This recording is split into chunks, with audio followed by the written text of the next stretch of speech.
کارسینوسن lecture part 3 کے آخر میں ہم بتا رہے تھے کہ کس طرح نیٹرم میور پر کارسینوسن کا شبہ ہوتا ہے.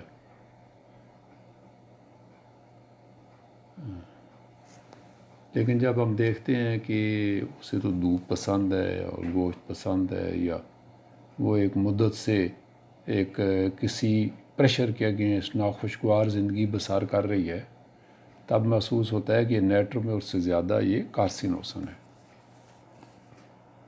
تاہم کسی کو یہ خیال نہیں آنا چاہیے کہ اگر کسی کی فیملی ہسٹری میں دکھ، پریشانیاں اور ظلم و تشدد نہیں ہے تو اس کی دعا کارسینوسن نہیں ہو سکتی. کسی کو یہ خیال نہیں آنا چاہیے.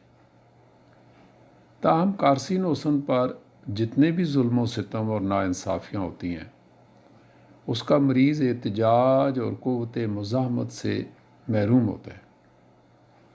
اس حوالے سے یہ اسٹیفیسیگیریا کے بہت قریب ہے. کارسینوسن بچے جب انہیں سرزنش یا تنبیہ کی جائے، ڈانٹ ٹپٹ یا ان کی بے عزتی کی جائے تو بہت زیادہ اثر لیتے ہیں، اور اس حوالے سے کارسینوسن اور اسٹیفیسیگیریا میں فرق کرنا دشوار ہے. اسٹیفیسیگیریا بھی ایسی ہر صورتحال سے بچنے کی کوشش کرتا ہے جہاں پر ٹکراؤ ہوتا نظر آتا ہو، کیونکہ وہ ایسی چیزوں سے بہت حساس ہے اور وہ اپنے غصے کو ضبط کرتا چلا جاتا ہے. دوسروں کا خیال رکھنے، دوسروں کی مدد اور ہمدردی کرنے کے حوالے سے بعض مریضوں پر آپ کو فاسفورس کا شبہ ہوگا. یہ اسی طرح کھلے ڈلے ہوں گے اور کلینک میں آپ کی طرف آگے کو جھک کر بیٹھیں گے تو آپ کو محسوس ہوگا جیسے یہ فاسفورس ہیں، اور یوں فاسفورس اور کارسینوسن میں فرق کرنا دشوار ہو جاتا ہے، کیونکہ دونوں دوسروں کے جذبات اور حالات سے بہت جلد متاثر ہو جاتے ہیں. تاہم اگر کچھ فرق کیا جا سکتا ہے تو وہ یہ کہ کارسینوسن فاسفورس کی نسبت زیادہ ٹھوس ہے.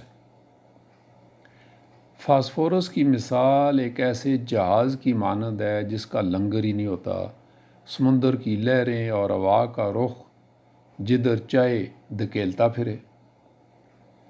لیکن کارسینوسن کے بارے میں آپ ایسا نہیں کہہ سکتے. فاسفورس کی سرحدیں ہی نہیں ہوتی. یوں سمجھیں کہ اس کی کوئی جلد ہی نہیں ہوتی، یعنی اس کی جلد بہت پتلی اور شفاف ہوتی ہے. کارسینوسن اپنی حدود میں رہ کر دوسروں کی مدد کرتا ہے، جبکہ فاسفورس اپنی حدود سے کہیں آگے بڑھ جاتا ہے. جہاں تک کارسینوسن بچوں کا تعلق ہے، وہ اسٹیفیسیگیریا کی نسبت توانائی سے زیادہ بھرپور ہوتے ہیں. اسٹیفیسیگیریا بچہ کارسینوسن کی نسبت زیادہ دبا ہوا رہتا ہے، اور بعض اوقات اس کے برعکس بھی ہوتا ہے. مقصد یہ، کارسینوسن بچہ بعض اوقات آپ کو اسٹیفی کی طرح ڈپریس نظر آئے گا، دبا دبا، سہما، جھجک والا، حساس، شرمیلا، خاموش طبع نظر آئے گا. تاہم آپ ان دونوں کی غذا کی رغبت اور قبض کا ہونا، بے خوابی یا اونچے درجے کے بخار کی علامات لے کر ان دونوں میں فرق کر سکتے ہیں. جہاں تک کیس کی ریپرٹرائزیشن کا تعلق ہے، اگر آپ کینٹ ریپرٹری استعمال کریں گے تو کارسینوسن کے ظاہر ہونے کے امکانات کم ہیں. اس کے لیے آپ کو سنتھیٹک ریپرٹری یا فریڈرک شرائن کی سنتھیسس یا کمپلیٹ ریپرٹری کو استعمال کرنا ہوگا.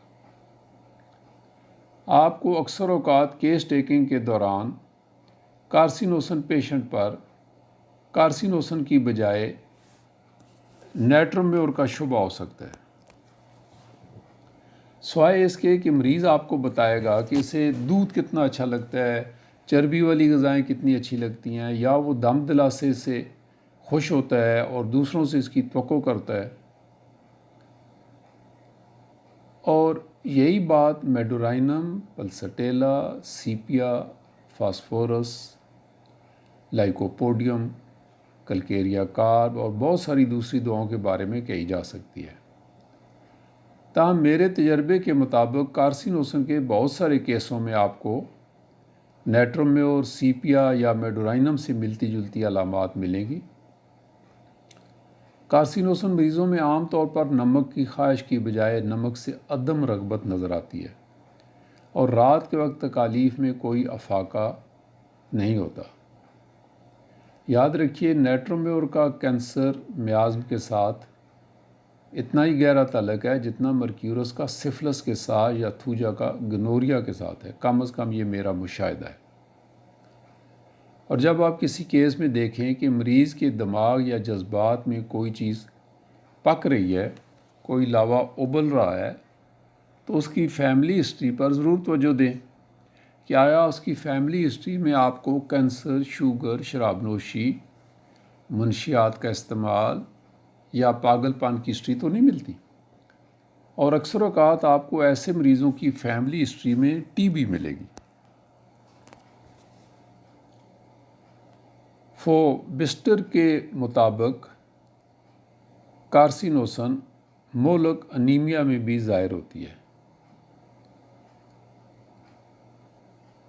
تاہم یہاں آپ کو کوئی نپا تلا قانون یا اصول نہیں بتایا جا سکتا، لیکن یہ بات ضرور ہے کہ اگر کارسینوسن کے معاملات کیس ہسٹری میں ظاہر نہیں ہو رہے تو کارسینوسن کے ظاہر ہونے کے امکانات کم ہو جائیں گے. تو یہاں پر ہم پارٹ 4 ختم کرتے ہیں. پارٹ 5 میں پھر آپ کے پاس حاضر ہوں گے. Thank you so much.